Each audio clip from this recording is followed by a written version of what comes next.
El placer de vivir una buena comida en un ambiente agradable, excursiones en bicicleta.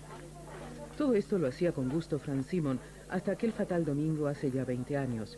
De una excursión en bicicleta por la mañana no pudo regresar a su domicilio.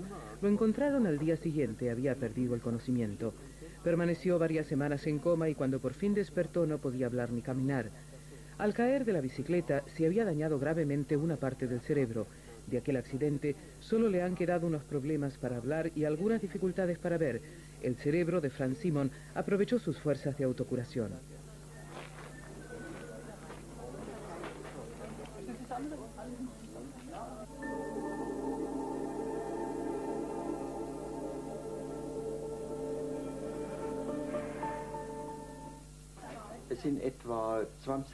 El 20% aproximadamente de mi cerebro está muerto.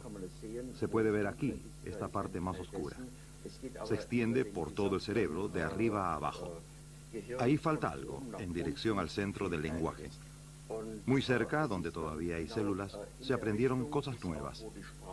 El problema con el lenguaje consiste en que algunas veces necesito mucho tiempo, porque entre las células, donde antes estaba radicado el lenguaje, y las otras células del cerebro, había comunicación por una especie de autopista.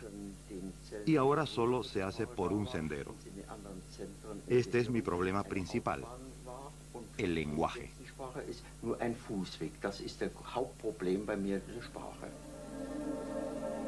Desde el accidente, Franz Simon se esfuerza por recuperar facultades cerebrales destruidas. Los mayores progresos los hizo en los primeros meses después del accidente, pero todavía hoy su cerebro trabaja en la reparación de las funciones deficitarias. ¿Qué gana la neurología con el señor Simon? Ciertamente aprendemos mucho con pacientes que colaboran con nosotros, que creen en los resultados científicos y que desean aportar algo. Esto repercute sobre ellos mismos y es además un ejemplo para todas las personas que han sufrido daños cerebrales y que deben hacer algo por su cuenta, obrar con tesón y, en cierto modo, reestructurar su vida.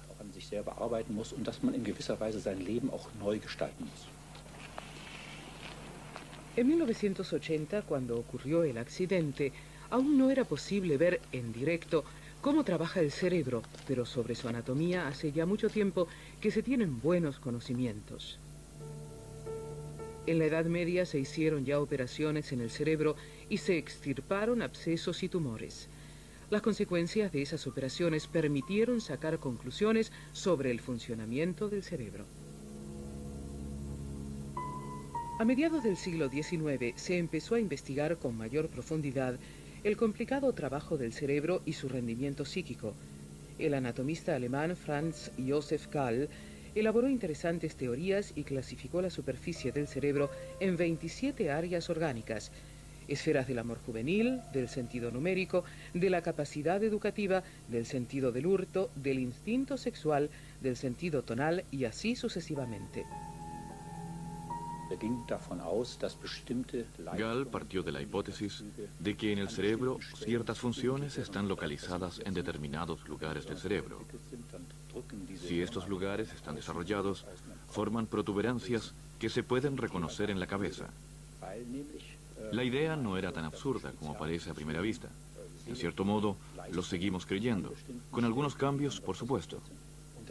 No creemos, por ejemplo, que estas complejas funciones, como las describió Gall, estén localizadas en determinados lugares, sino que simplemente son funciones que necesariamente deben estar enlazadas para generar esos rendimientos altos y complejos.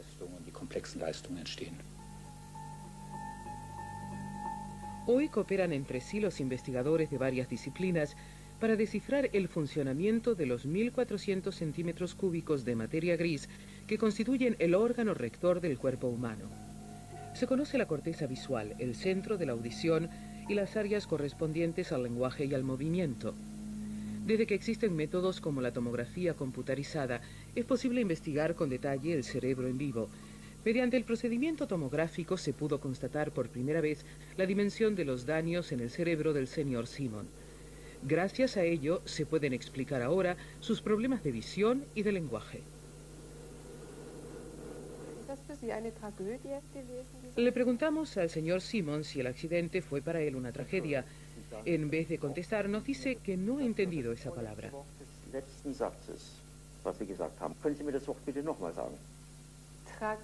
Se la repetimos, tragedia. ¿Quiere saber con qué letra comienza? Con T de Teodoro, le decimos. Y continuamos, que sigue con R.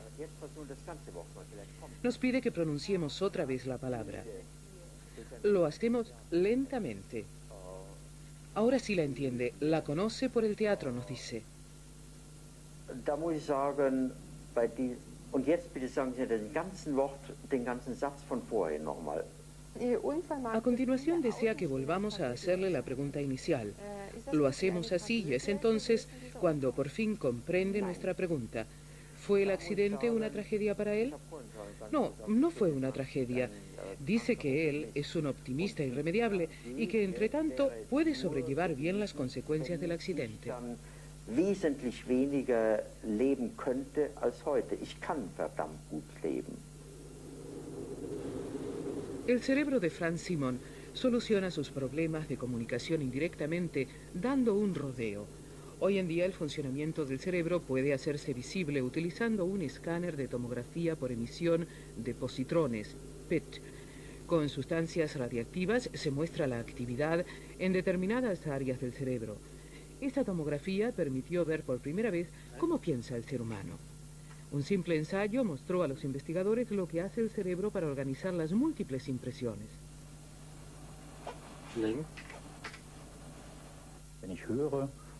Cuando escucho o miro algo, las informaciones me llegan al cerebro a través de los sentidos. Pero la transmisión a través del oído es más corta que a través de los ojos. De modo que en el cerebro tiene que actuar antes un mecanismo que sintonice la información de ambos órganos sensoriales. Eso lo hace el cerebro de forma muy sencilla. Se crea él mismo condiciones operacionales de una duración de 30 milisegundos. Todo lo que sucede en este tiempo se registra como simultaneidad. Con estos elementos de 30 milisegundos se definen también los sucesos elementales, las bases para la conciencia. Este es el primer paso de cómo el cerebro estructura, por decirlo así, el caos de informaciones que nos rodea.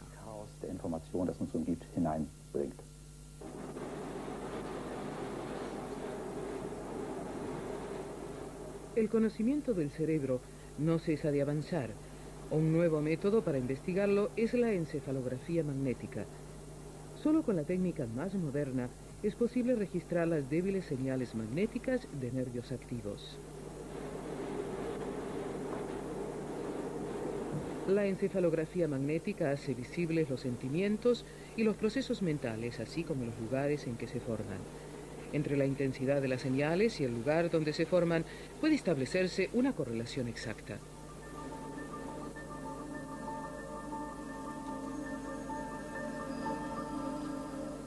A causa del accidente, Franz Simon perdió algunas funciones cerebrales. En el futuro, las áreas destruidas podrían ser reemplazadas funcionalmente utilizando un electrochip, por ejemplo. Ya se ha dado un primer paso en este campo. Las células nerviosas, las neuronas, crecen en chips y se comunican con ellos. También se ha enseñado a las células a crecer a lo largo de vías ópticas y a formar reticulaciones. ¿Es este un paso para ayudar a personas como Franz Simon o para crear un híbrido de hombre y computadora?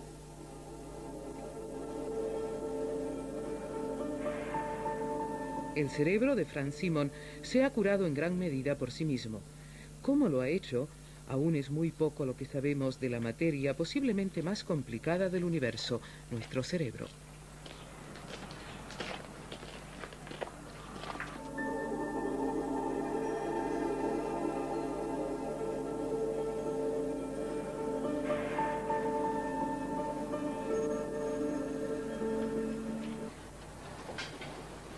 Comienza un día normal de trabajo para Manfred Schäfer. Este asistente de farmacia de 40 años se dedica a la venta de productos anestésicos. La ironía del destino. Precisamente él despertó de la anestesia general durante una intervención médica.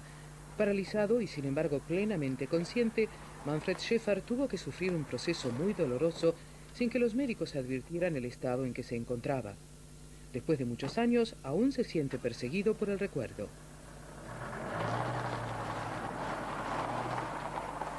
De dolor en el tórax y que me introducían tubos y lo sacaban otra vez. Yo sabía exactamente que estaba siendo sometido a un examen médico y sentía unos dolores ardientes. Quería que se dieran cuenta de mi situación. Intenté hacerle una señal al anestesista. Quise levantar la mano, pero no me era posible. También traté de mover la cabeza. No pude.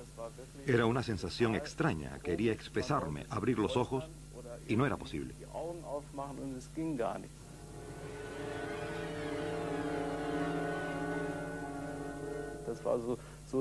Era tan dramático que tenía la sensación de encontrarme vivo, pero como emparedado en una sala donde nadie notaba mi presencia. Los dolores eran tan insoportables que alguien tenía que darse cuenta de lo que me ocurría, pero nadie lo notó.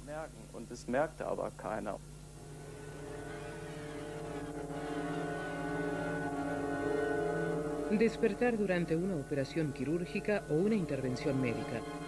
Son pocos los pacientes que, como Manfred Schäfer, sienten el dolor, pero tener que soportar conscientemente la intervención en el cuerpo puede ser traumático, especialmente si se escuchan ruidos como el de una sierra. Hasta ahora los médicos no pueden saber exactamente cuán frecuentes son los casos de anestesia débil. Sin duda, el señor Schäfer tuvo mala suerte, pero el suyo no es un caso aislado. Este fenómeno se encuentra por debajo del 1 por 1000. Para poder caracterizar y entender este fenómeno con más exactitud, debemos investigar cuáles son verdaderamente las bases de la anestesia. Después de practicarla durante 150 años, todavía no las conocemos, a pesar del éxito con que podemos llevarla a cabo.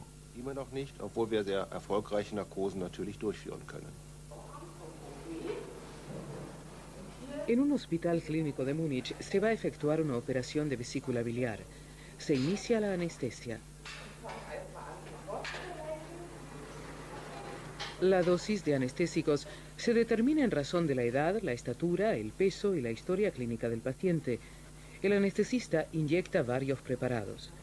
Uno de ellos para reprimir el dolor, otro para relajar los músculos y un tercero para producir la inconsciencia. Aquí se aplica, además, durante toda la operación, otro anestésico a través de los pulmones.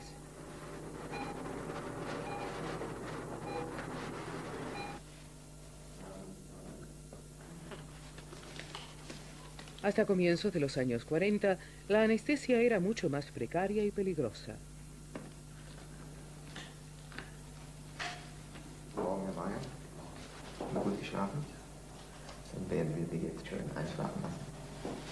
En el año 1930, aún no se disponía de los preparados que existen hoy para la relajación de los músculos. A través de una mascarilla se le suministraba al paciente un solo narcótico, éter o cloroformo. Pero el éter conglutina los bronquios y el cloroformo sobrecarga el corazón. Los problemas de entonces no resultaban de una anestesia débil, sino de que fuera demasiado profunda. En no pocas ocasiones los pacientes fallecían después de la operación en la sala donde debían recuperarse.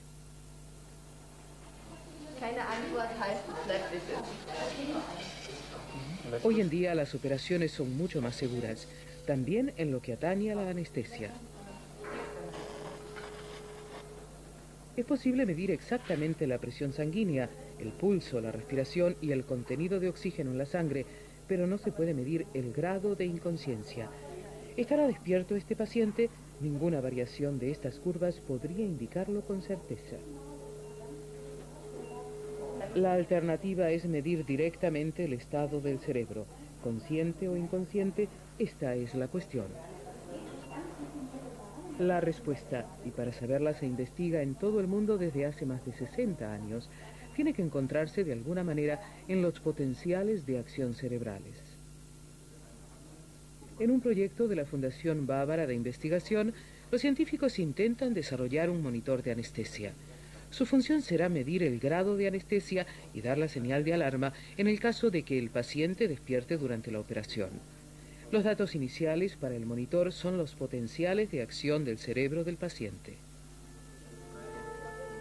Estos potenciales se generan porque en el cerebro hay actividad eléctrica.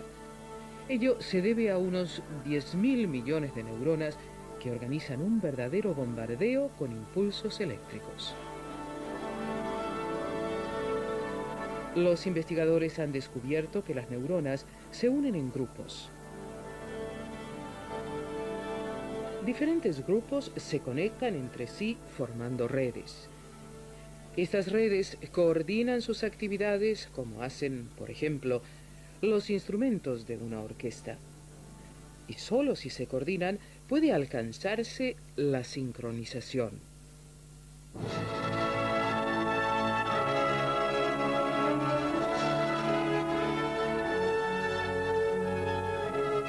Los anestésicos de hoy en día reprimen esa actividad sincronizada. Las orquestas neuronales hacen entonces una pausa y por tanto ahora hay un estado de inconsciencia. Actividad o pausa, conciencia o inconsciencia, la respuesta pueden obtenerla ahora los investigadores observando los potenciales de acción en el cerebro. Por fin se vislumbra así un logro importante en la práctica. Dentro de 5 años, los monitores de anestesia impedirán que el paciente despierte durante la operación. Nadie tendrá que padecer entonces los dolores que tuvo que soportar Manfred Schäfer. El asistente de farmacia y vendedor de productos anestésicos va a visitar a un cliente. Él sabe que los anestésicos actuales surten efecto, normalmente, aunque los médicos no saben con exactitud por qué. Para tener un anestésico absolutamente seguro, no hay más que un camino: investigar la conciencia humana.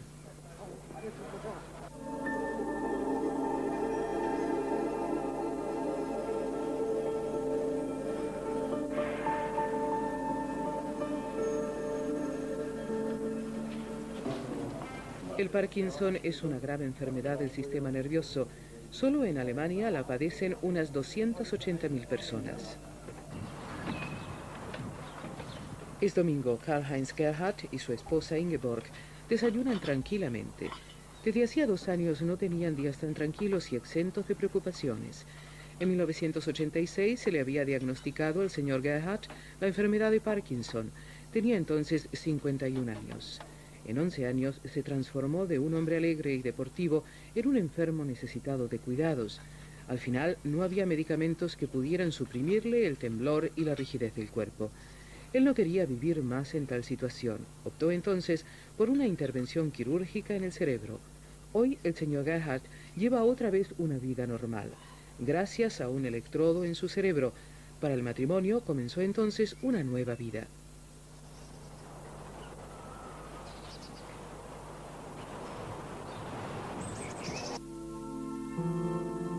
El cerebro humano. En el flujo de innumerables impresiones sensoriales que nos bombardean durante el día, el cerebro mantiene por lo general el control. En el caso de la enfermedad de Parkinson, el paciente pierde el control sobre su cuerpo.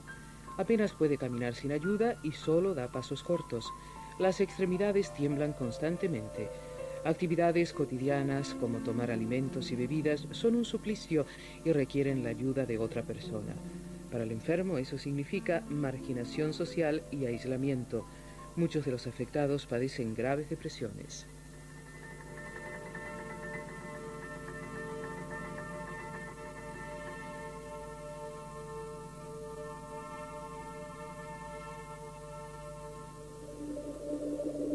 En la patología parkinsoniana falta en el cerebro una sola sustancia mensajera, la dopamina.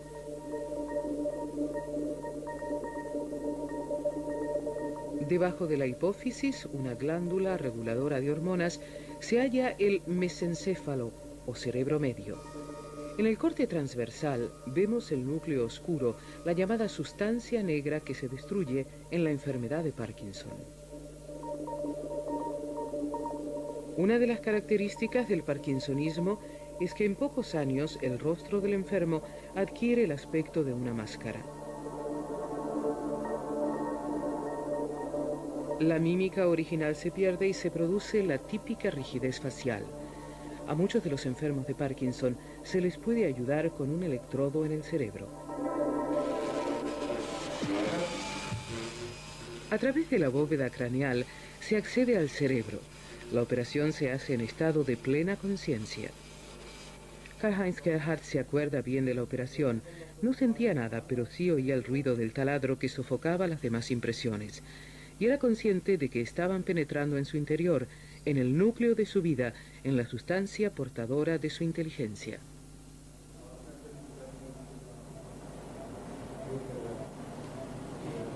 La operación debe ser preparada escrupulosamente.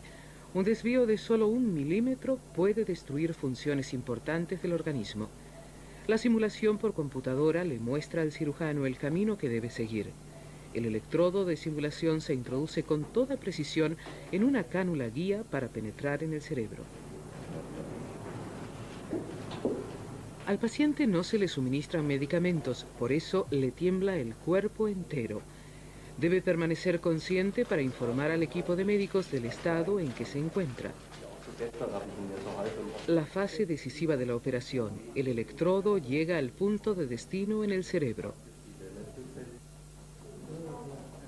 Pocos segundos antes del milagro. Se conecta la corriente.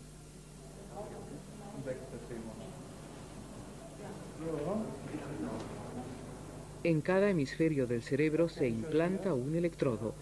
Pocos días después se colocan bajo la piel los cables y una pila. Repuestos electrónicos en el cerebro. ¿Habrán modificado la personalidad del señor Gerhardt? En mi opinión, no hay ningún cambio fundamental de la personalidad. Se discute sobre si resulta afectada la esfera ética y los médicos examinan esta cuestión. Me parece bien que se tomen precauciones para no penetrar en esa esfera, pero en el fondo no creo que se pueda hablar de ello, por lo menos este es mi criterio subjetivo.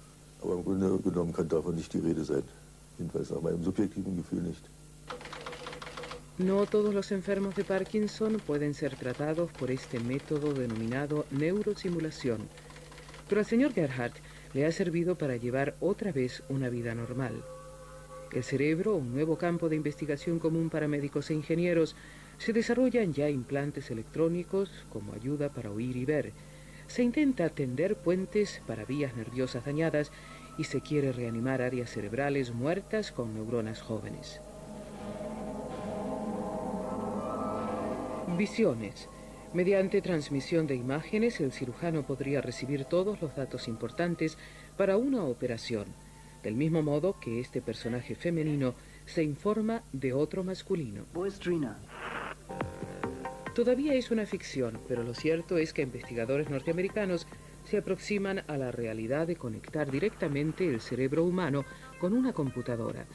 Tendría que ser posible, dicen, transmitir a una memoria electrónica los datos del cerebro, los recuerdos, los rasgos de la personalidad. ¿El ser humano como organismo cibernético?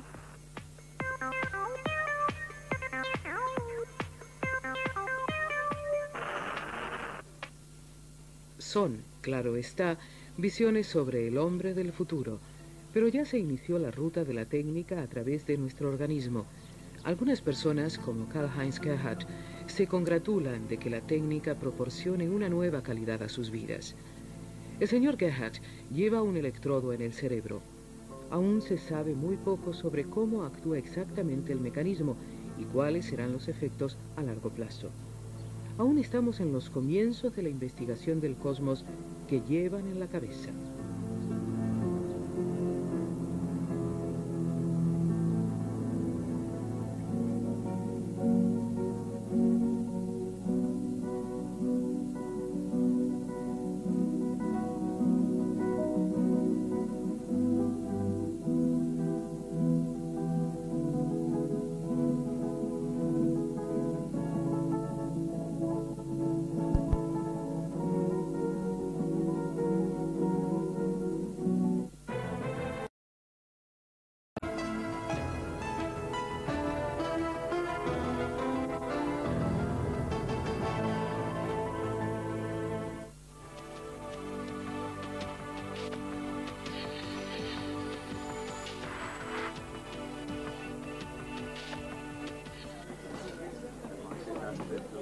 El placer de vivir una buena comida en un ambiente agradable, excursiones en bicicleta. Todo esto lo hacía con gusto Franz Simon hasta aquel fatal domingo hace ya 20 años, de una excursión en bicicleta, pero todavía hoy su cerebro trabaja en la reparación de las funciones deficitarias. ¿Qué gana la neurología con el señor Simon? Ciertamente aprendemos mucho con pacientes que colaboran con nosotros, que creen en los resultados científicos y que desean aportar algo. Esto repercute sobre ellos mismos y es además un ejemplo para todas las personas que han sufrido daños cerebrales y que deben hacer algo por su cuenta, obrar con tesón.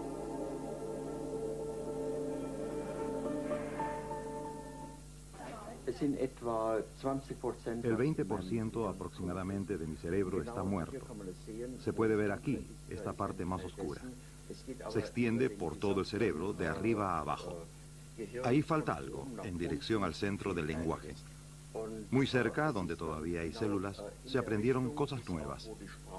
El problema con el lenguaje consiste en que algunas veces necesito mucho tiempo, porque entre las células, donde antes estaba radicado el lenguaje y las otras células del cerebro, había comunicación por una especie de autopista. Y ahora solo se hace por un sendero. Este es mi problema principal, el lenguaje.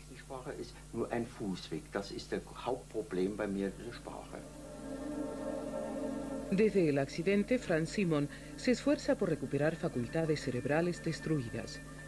Los mayores progresos los hizo en los primeros meses después del accidente. Por la mañana no pudo regresar a su domicilio. Lo encontraron al día siguiente, había perdido el conocimiento. Permaneció varias semanas en coma y cuando por fin despertó no podía hablar ni caminar. Al caer de la bicicleta se había dañado gravemente una parte del cerebro. De aquel accidente solo le han quedado unos problemas para hablar y algunas dificultades para ver. El cerebro de Franz Simon aprovechó sus fuerzas de autocuración.